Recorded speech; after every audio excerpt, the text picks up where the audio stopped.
Thank you so much for joining in. I'm Oscar Blue for Real America's Boys News. How's everybody doing? Today is October 29th. The time it is 9:24 in the morning over here from Tijuana, Mexico. It is extremely nice to say hello to you guys. Share the video, like the video, share the video, like the video, share the video, like the video for everybody that is watching. And, I will get right into the topic. And it is so, embarrassing for the Biden administration, for the Kamala Harris, Mayorkas, the border czar that never did anything for the country of the United States of America to have a control, to have a filter in the United States border. Behind me, you can see a frame. It's a picture of Ben Kwame and myself with the heroic agents of Senafront, the authorities of Panama, on our first journey that we crossed the Darian Gap. And this is the reason, the topic that we're going to talk about today, that is in the middle of the jungle. That is one epic picture. It is called Lomas de las Banderas. It is Flag Mountain, one of the most long and aggressive mountains. We have climbed all of the mountains inside of the Darian Gap, Death Mountain, the Mountain of the Sky, the mountain of the crying people, La Llorona, and this is the other one. But let's get right into the topic. Panama has been receiving hundreds and thousands of migrants. Thousands. In the year 2023, it was more than 523,000 people that crossed the Darian Gap. In the year 2023, we crossed the Darian Gap. Ben Kwame and myself, we crossed it 3 times with our network, Real America's Boys News. And we documented the thousands and hundreds of thousands that they were coming in. The majority of these people made it out, and you have a large amount of numbers that we don't know if they made it out or not. Due to that factor, this year alone, it's almost almost 250,000 that they have crossed the Darian Gap. It has become an exacerbated problem. And all of this that is incentivized by the open border policies of Kamala and Biden, the open border policies of Mayorkas, the current administration of the United States of America giving the power to the United Nations and the Global Compact on Migration to be in charge of your borders. Basically, that is the number one problem. And you have this ideology that you need to cross through the jungle to be okay. You need to cross through the jungle for everything to be okay.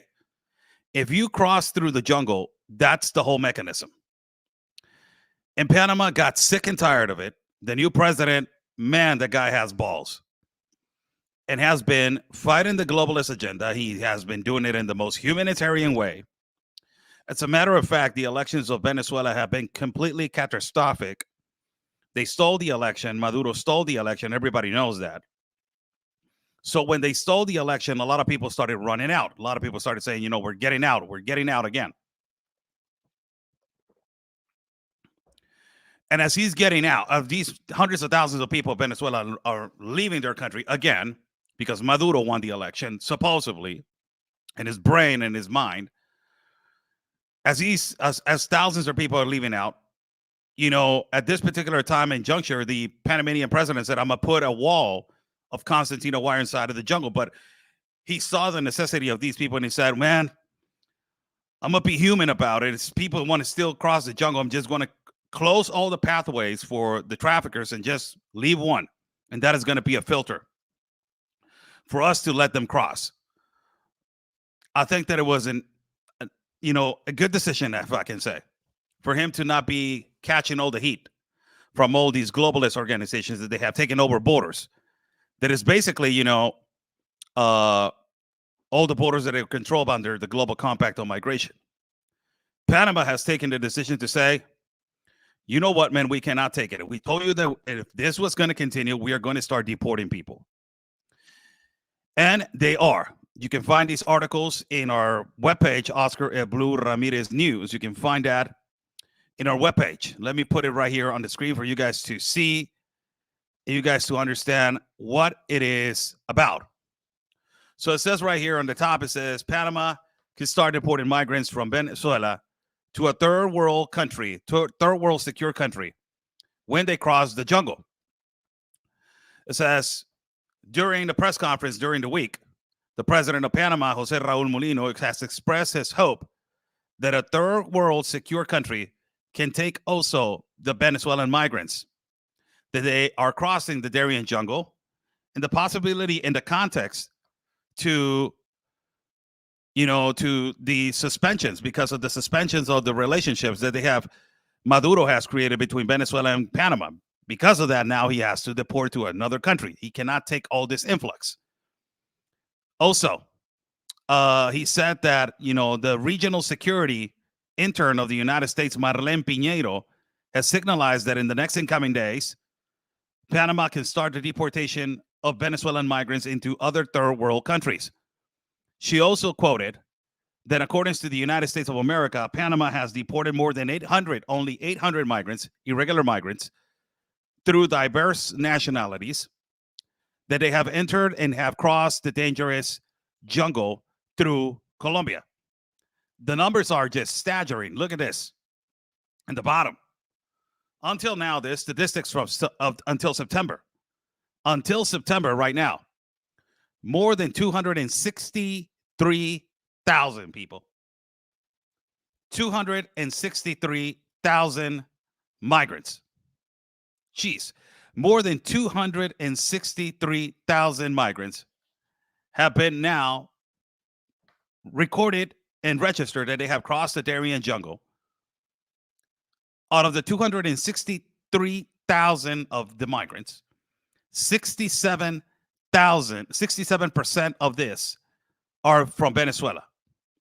So out of the 263,000 migrants that they have crossed the Darien jungle till now, on the year 2024 in September, 67% of them are Venezuelan. Now, in 2023, a historic number, 520,000 was the number that they crossed through the Darien jungle. 63% were from Venezuela. These are some pictures from us inside of the jungle. It's in the middle of the Death Mountain, right here. So, Panama, it is now taking decisions. And Panama is saying, you know what, we had enough. And I have been saying this to you. A small country, it is putting the example to the world on how to handle this humanitarian crisis, knowing the fact that nobody from the globalist organizations are doing anything about it. And because they're not doing anything about it, they decided to say, you know what, not only we are going to start deporting, but also we are going to start sanctioning these people who entered the country illicitly, illegally, and crossed the Darien jungle. So what the Panamanian government has done until now. So they're going to start deporting, but also if you cross the jungle and if you don't go through the particular checkpoint, guess what, people? These are some balls, man. The Panamanian government, it is going to sanction the migrants from $1,000 to $5,000 because you crossed illicitly through a non-checkpoint. Why the United States of America has not done anything like this? And I can tell you specifically. I will read the article right now. But let me just tell you this. Isn't this embarrassing, man? This is embarrassing on the Biden administration. It is completely embarrassing. Completely embarrassing. So the Panamanian government has received so many migrants during their travesty of the jungle. 523,000 on the year 2023 that they know of, and not counting the people that they lost their lives inside of the jungle, that there are hundreds. Now you go to the ones that they have crossed until now, 263,000 until now through the Darien jungle. And not only they're going to start deporting and returning them back, but also what they are going to start doing is they're going to start sanctioning these people. And what is sanctioning these people? If you cross the jungle, there's a particular checkpoint. If you want to cross it, go, it's bad. It's not incentivizing. That's the only way. Cross it to that way. No. If you want to cross this jungle, but you are trying intensively to cross it illegally and through a not in your you don't want to go through the checkpoint. If you get caught, you're gonna have to pay from $1,000 to $5,000. You know, I remember we were at I believe that we were at a yeah, it was there. Yeah, I was with Todd Bensman. He works for the Center of Immigration Studies. Great guy. Say hello to Todd. And we were at the border of Algodones in the part of Mexicali with Arizona. And Todd, there's a place where there's a canal and you can actually cross, but it doesn't have a limitation between Mexico and the United States. You only see the wall all the way to the back, and you can see actually a border patrol automobile right there.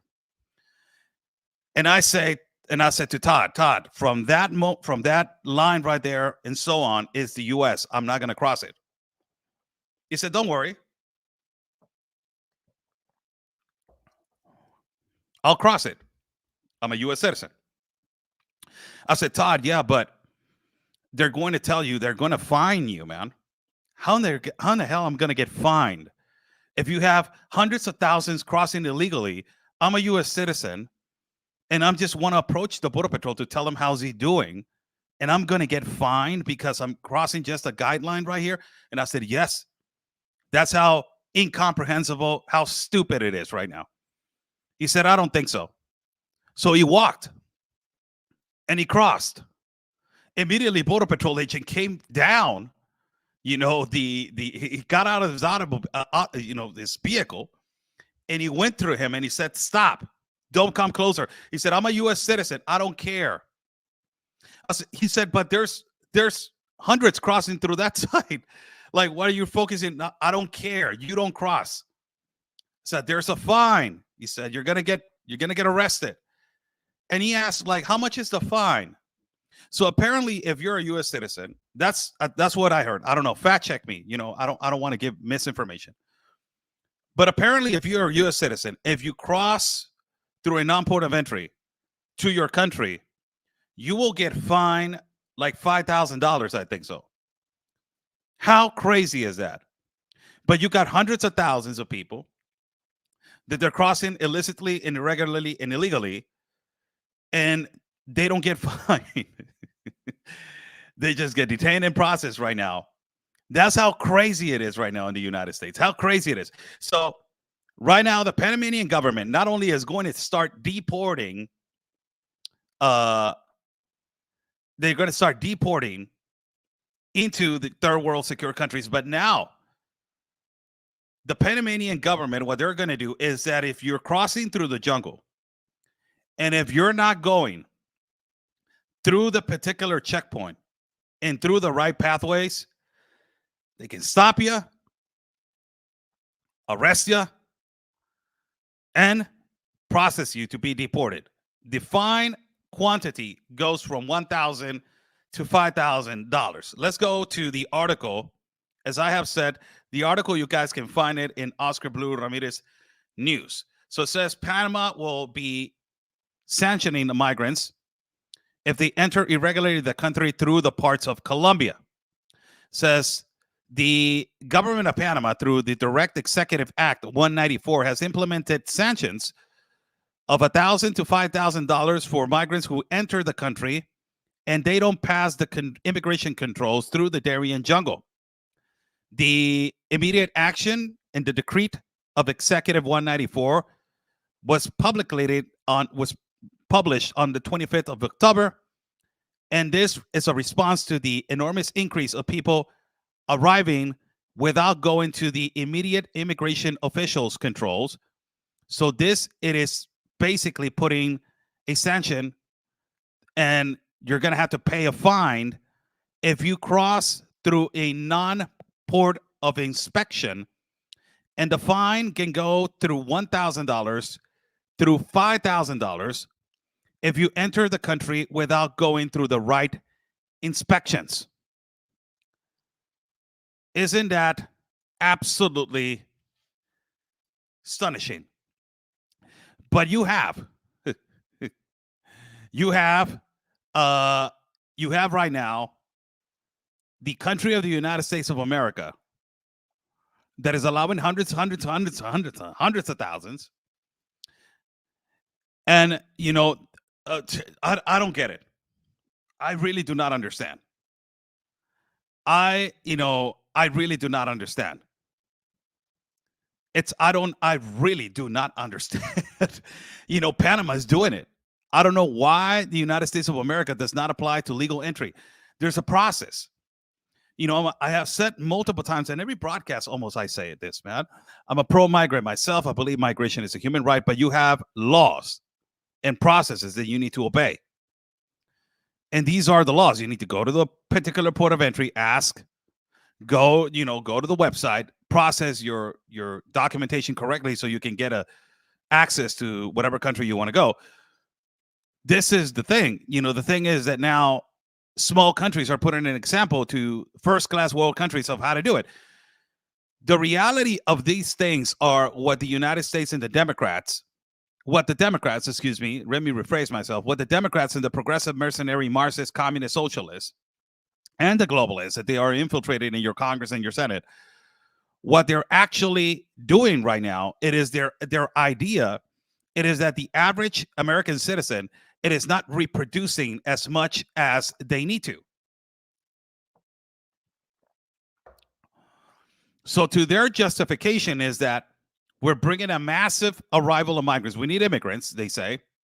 And Jerry Nadler said, we need illegal immigrants, not immigrants. He said illegal, the word that they so grotesquely detest to say. He said it. Said we need illegal immigrants, and the mortality rate, we need more reproduction. So that's why we're bringing more immigrants. So particularly this guy saying because the average American citizen does not reproduce as much. And I say, well, do you know why the average American citizen is not reproducing as much? Because it's not affordable anymore. The government and the bad governments have done this. Tax has done it. The economy has done it. Insecurity has done it. This is why they don't want to reproduce. This is why a lot of the young kids, they say, well, I don't want to marry young. I want to marry when I'm 35, 40, and possibly I will marry. Possibly I will, I don't know if I'm going to do it or not. And when they marry, they don't even know if they want to have a son. Why? Because they want to have a cat, or they prefer to have a dog. It's much cheaper, and then you can, you have all these, animal rights and all this kind of stuff. So it's, they make it like it's, it's kind of like the same. And it's crazy because inflation is up. It is not affordable for Americans. It's not affordable to have a family anymore. You see it back in the 30s, 40s, 50s, 60s, 70s, and 80s, 90s also still. You had 2, 3 kids, even 4 kids, 5 kids. You had a large family, and you were reproducing, and it was booming. The economy is booming. Everybody was like, in love with the country as they were going. But now nobody wants to do that. And nobody wants to do that because it's not affordable. You cannot afford rent. You cannot afford car payment. You cannot afford insurance. You cannot afford to just live. It is unaffordable to live. If you live in California right now, how much is the rent for a 2-bedroom apartment? It's just crazy. I remember, back in the day when I used to live in California, I used to pay $13.75 for a 2-bedroom apartment. This was back in 2006, I think so, 2005. I don't know how much is it right now. For a 2-bedroom apartment, they say that it's almost $2,500, $2,600. In some cases, $2,800. And I said, that's ludicrous. That's crazy. That's unaffordable. This is why you have a lot of homeless people living in the streets. This is because you have a lot of tents. All the parking lots at Walmart and Costco's and all these parks is full with these, these trailers that they people live in these trailers. They don't want to even try to afford a house because it's unaffordable to buy a house. So you intend to understand to all these, to these demonic Democrats So you're bringing a massive influx of immigrants, and you're saying it's because we need reproduction. So that you're bringing a next social class, and that social class that you're bringing, it is not going to demand a better life because you're going to tell them, I'm giving you the opportunity to cross. I'm giving you the opportunity to live in the United States. That's enough. Find a job, and whatever is affordable for you, take it as it is, and be pleased. You're not making the American dream as an American dream. You're cheapening the American dream, and you're decreasing the power of the country because you're bringing the ideology of just, I prefer to work, if you're bringing a large amount of immigrants, you say, oh, well, I will shift these immigrants into work in the farms, shift these immigrants to work in the construction, shift these immigrants to work in this, to work in that. But you're not creating a new generation that it will expand and it will be a first-class world leader. No, you're bringing a social class that it will maintain the economy to be taxable. And this economy and this new migration, you are going to be managing this new amount of immigrants, managing into where to depend on the government, to depend on, on social programs, to depend on this, to depend on that. So you're maneuvering and managing these people for what? To have control later on of the country. Then you're going to give them the right to vote. So it's the new generation for the Democratic Party. And basically, you're going to be shifting the mass migration into red states. So the Republican Party will be completely replaced. It's not stupid. People do not see the plan. I see your plan. A lot of people do not see the plan, but a lot of people sees the plan, man. And these Democrats, they think that we're stupid. Like, we're not seeing what they're doing.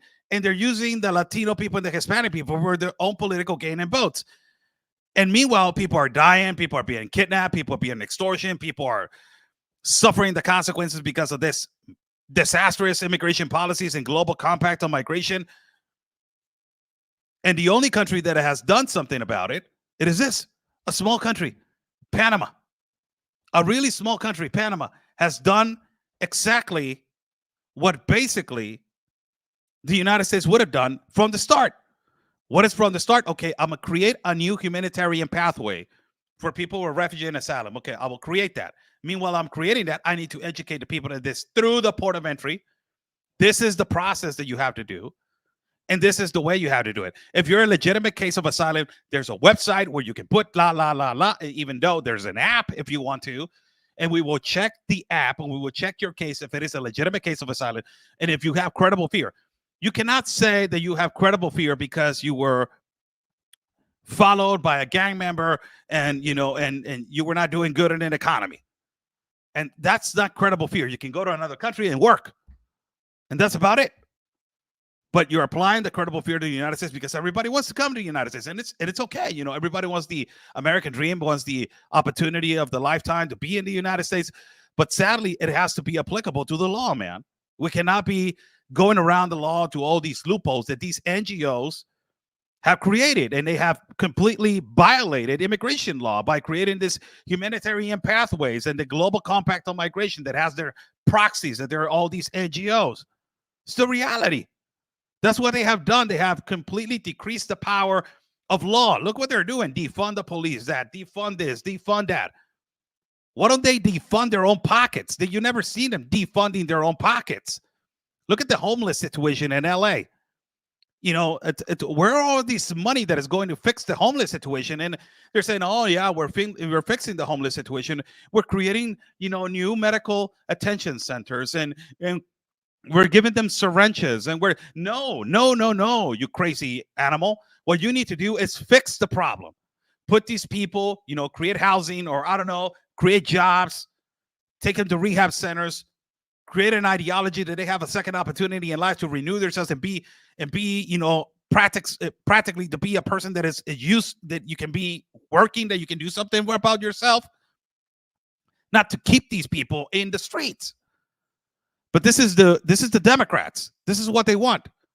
It is nothing else than that. This is the Democrats. This is what they want. And this is what they have created, this disaster and what they have created. So because of this, you have massive caravans formulating right now. coming to the borders of the United States. This is days before the election. This is not months. This is days. Something's weird here because there's a lot of caravans. You have people coming through the Darian Gap. Also, in extension to the Mexican government, I will say this. I was in a hit with Real America's Voice News, I think that it was last week. And I was with Grant Stinchfield and I was with John Solomon. And John Solomon said something that it was absolutely accurate. He said, it looks like diplomatic extortion from the government of Mexico. And I said, you're 100% accurate. Even I'm Mexican. And don't call me, oh, he's a traitor to our own people, la, la. No. I know the Mexican government. We know how it works. And it's all about money and it's all about power. Now, the past administration had an agreement with the Biden administration and they were receiving millions of dollars in exchange to put all these mobility centers and to put all these NGOs to be in charge of this mass migration and to continue with these massive caravans and la this, la that, right? So the AMLO administration has gotten out. You have a new administration and immigration is the number one topic. So what are you going to do if you're a new administration? Start creating caravans or start pushing people to walk, to send a message to the United States of America and to tell them, we need money. If you want us to stop, and if you want me to control this, and if you want me to do anything about it, we need the money. So they're sending this message to the Democrats. The Mexican government knows that if Donald Trump gets into office, this will end. You will go back to, first and foremost, Donald Trump is going to get out of the global compact on migration, cut the funding to all these NGOs that they're taking advantage and making millions out of a humanitarian crisis. That's what they're doing. Investigate the NGOs and prosecute the ones that they have been taking advantage and been part of trafficking in human smuggling. Create a federal grant program for NGOs that they're legitimately and they were legitimately helping. Yes. But the ones that they are legitimately helping also need to be audited consistently and also to be investigated consistently to see what they're doing and where the money is going. After you get out of the global compact, you have control of the policies. You implement again the threat of a tariff to Mexico so they can control the borders. That is what Donald Trump did. And immediately the caravans and every massive illicitly activity on the south border of Mexico stopped. Why? Because there was a threat of a tariff to the automobile industry. And remember, the manufacturing companies of the automobile industry, where they are, they're in Mexico. Chevrolet, Ford, Mazda, Nissan. All of the companies of the automobile industry are in Mexico. So if you have all these companies and if you're going to put a threat of a tariff into the automobile industry, believe me, the Mexican government and also these big monsters that they control the world, like the companies that I just mentioned, they are not going to get taxed 5%. They're going to say, oh, you're going to affect the middle class families and you're going to get the middle class guy pissed off. You don't want that. Let me just fix the problem. And the problem got fixed when you did that. Under the Biden, Harris, Mayorkas administration, this is a disaster. This is a disaster that they have created because they removed the tariff. They removed the stay in Mexico policy. They removed a lot of policies. And you have now a free ride for the cartel to continue smuggling and trafficking.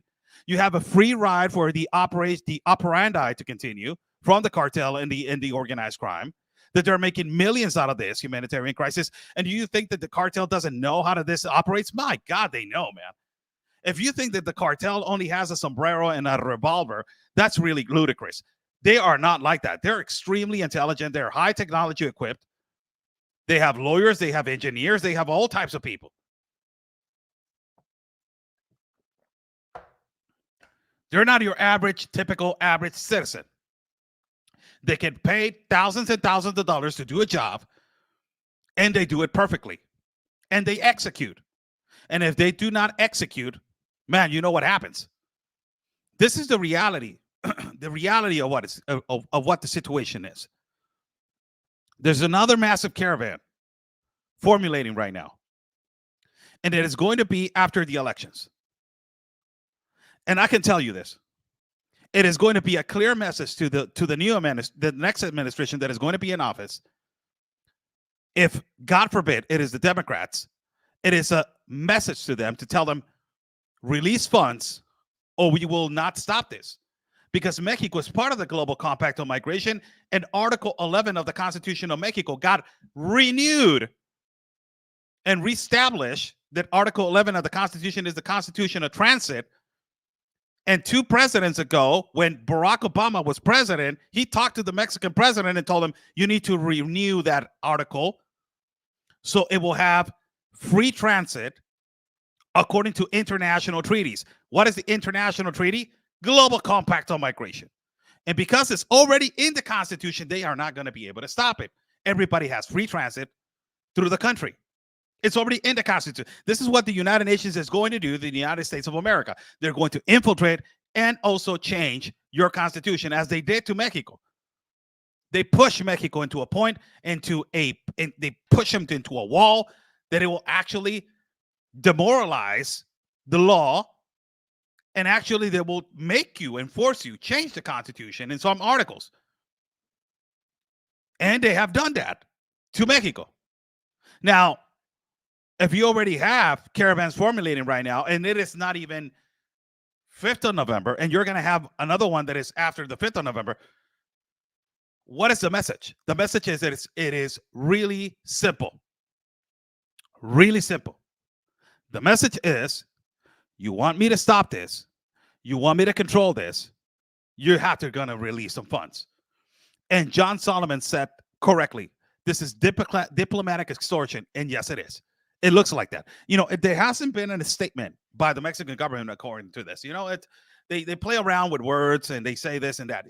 We understand how they work. This is on my own perception and from my optic. This is what I believe. And I'm not a political analyst about that current situation, but I know how they manipulated the system. And this is the way they manipulate the system to ask for people for money and to ask the United States government for money. Of course, they're going to ask for it, because Mexico does not want to be responsible and be affording the situation. So they're going to make the other country that wants immigrants to be responsible for this. Easy as it is, people. Isn't it amazing how drastically you see, enormous changes coming in the next administration? Let's see how it, we are days away from the elections of the United States of America on the 5th of November. Everybody's praying that those elections will be peaceful, and that I was a little bit worried. I saw the other day, let me see if I can get the screenshot. And I was a little bit concerned, and I don't know about these platforms in the United States. These platforms, I don't recognize these platforms. I think this is the wrong phone. Yeah. So I don't recognize these platforms. So I was a little bit concerned of what I saw. And what I saw was a platform that it was putting out statistics and stats according to who was up in the election. Everybody knows that in every poll, Donald Trump has been the one that is up. But I don't know if this is a leftist polling statistical platform. But according to the Emerson College polling, if the presidential election were held today, that was yesterday when I saw this, will you vote for Harris or Trump? And this absolutely was gruesome to me, because I'm like, man, this is done. If the United States goes another 4 years under Kamala Harris, it is a done deal. This is what I can tell you. It's done. So the statistics said 48% they will vote for Kamala, and 47% they said they will vote for Trump. This was the Emerson College polling, and on the Hill, on the platform The Hill. If the presidential election were held today, will you vote for Harris or Trump? And it said 48%. They said Kamala Harris. 47%. They said Trump. God forbid, man. God forbid. Whew, man. That will be absolutely devastating for the United States of America. That's the word that I got to use. That will be absolutely devastating for every single one of you. How's everybody doing? I'm Oscar Blue for Real America's Voice News. God bless you all. Stay safe. Thanks so much for joining in. This is being broadcasting from Tijuana, Mexico today. It is the 29th of October. The time it is 10 o'clock in the morning. God bless you. Ay, hace cuánto que no te veo. Te mandé un mensaje, contéstame. Te mando un abrazo. Hace cuánto que no te veo. Te mando un abrazote. God bless you all. Thank you so much for joining in. It's almost November. We're going to be traveling soon in the next incoming days. Buy me a coffee. It is right there. Pin in the chat if people want to contribute to my independent reporting and travel fund. Buy me a coffee. It is right there. Pin in the chat. There's a lot of pools. Somebody saying, Emerson, it is not an honest pool. It's Democrats' pool. Okay, I don't know about these platforms of pools, man. I don't know. I don't trust, the pools. I just posted the other day a pool of Fox News, and I got hardly attacked by these leftist Democrats, which is normal now, man. It's just something that has not been dealing it for years now. And it's, the hell with it. I don't care. But I put it up, and it's like, of course, it's a KKK platform. Fox is a KKK. And I'm like, holy cow. What about CBS, ABC, Democracy Now, Daily Beast, all these disgusting platforms? What about that? But with that being said, let's see how it goes, man. Whew, it's gonna be interesting. It's gonna be extremely interesting. By the way, Stephen K. Bannon got released today. I've been on multiple hits with him, multiple times. And I can tell you, I've been working alongside with Steve Bannon since I believe that it was 2019. Yeah, it was 2019, before the pandemic. So it's been 5 years working alongside this man. Every time that I have worked with Stephen Bannon, from the first time that I met him, he has been extremely nice to me. Always respectful. Then later on, our relationship as a correspondent to a host has grown into friendship. I believe so. I respect him so much. I have said multiple times that he's one of the most incredible minds in the United States of America in terms of politics. And so much respect for him. And I made a post in my Twitter account, and it's posted right there, talking about this situation of persecution of politicians. This is exactly what they did in Venezuela, exactly what they did in Cuba, exactly what they did, back in the days in Russia. It's exactly the same thing that they did back in these tyrannical and also in these tyrannical moments in Venezuela. They're still persecuting politicians and they're locking them up. This is going to continue if America doesn't defend himself. It is going to continue. And they're coming for you. These are political figures, big political figures, that they have a gigantic voice. And of course, they're going to go after them because they know that if they shut them down, it will have a leverage of advantage in the time being. But what they have created is they shoot themselves in the foot. Now the Republican and the movement has created so much, they opened their eyes. A lot of the people in the world, they're opening their eyes to what their Democrats are actually doing. They're persecuting everybody that doesn't agree with them. If you don't agree with them, you'll be a fearmonger, creating hysteria, white supremacists, white imperialists, a conspiracy theory. You'll be xenophobic, transphobic, homophobic, pronophobic, fatphobic, racist, fascist, narcissist, bigot, Zionist. And you will be all of those. And a conspiracy theory from the CIA. This man has been so incredibly respectful to me all the time. And it hurt when when Ben and I, my brother Ben and I, started talking about it. I said, man, it's going to suck. Sheesh, it's going to suck, man. Without him, these months is going to suck. We need him. And it's like, the leftists, they hit us in a rib, really, with a really hard hit in the rib. But that is what we do. We get up and we keep on fighting.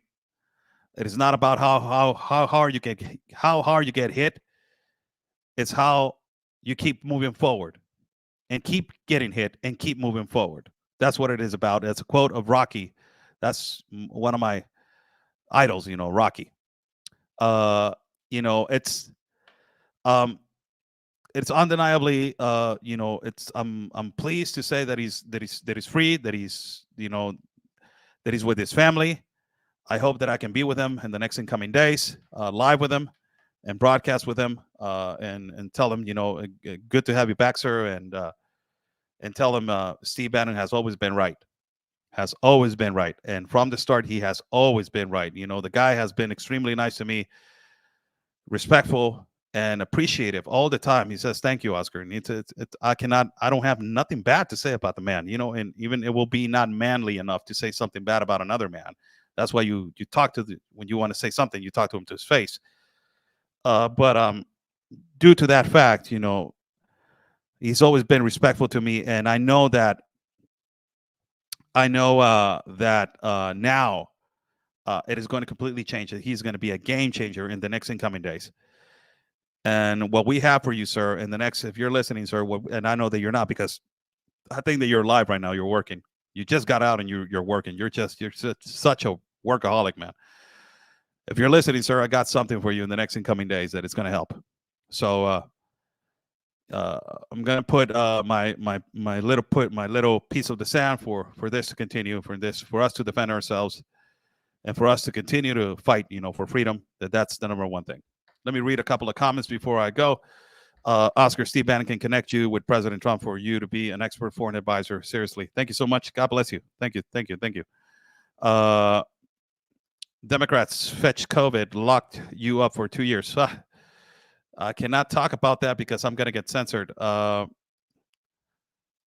Why is your live stream from the other night unavailable? Because it's marked private on YouTube. Because I said a couple of things that I couldn't say, and immediately it got flagged. So if I leave it on, it will create a strike. And it's just sometimes I forget myself. I forget to not say a couple of things, and when I say them, the audience is pleased when I go off. It's just like go, but I cannot say some things because it will flag like, oh my God, hate speech and all this kind of stuff, and it's just ridiculous. Social media has become so censored, and they want to censor it more. Kamala Harris said this publicly and openly. They said that they want to have control filters for people that they are actually having on social media. It's too much freedom to say the reality and truth. They want to control the filters. And this goes to like platforms like Alex Jones, like platforms that they are expanding so much, and there's the competition to the leftist media. It is that they're completely annihilating them with all fact checkers. So it's you got to be careful, man. First and foremost, you have to be really careful with what you say, and it has to be correctly said in a way that it's not going to affect your platform. The audience is not going to get mad and upset. But sometimes when that happens, is because of like, I rewatch it again, only audio, as I'm running or jogging, and I'm like, I said that, man, I shouldn't said that. Let me just ask if that is going to be a red flag, and immediately they tell me yes, it's going to be a red flag. I'm like, oh man, that sucks. That really, really sucks. So I got to put it private. Thank you so much, Miss Eba. Thank you so much for putting this link. Support Oscar's Travel Fund. Work, buy me a coffee. God bless you all. Thank you so much for your support. We're going on 45 minutes going into this live feed. In the next incoming days, I will be traveling soon, like all the time. We go and we go to the epicenter of the situations and the places. And it's what we do outside of our comfort zone and outside of everything that we have always done. God bless you all. Stay safe. And like we always say, people, God's plan, it is our mission. Stay safe.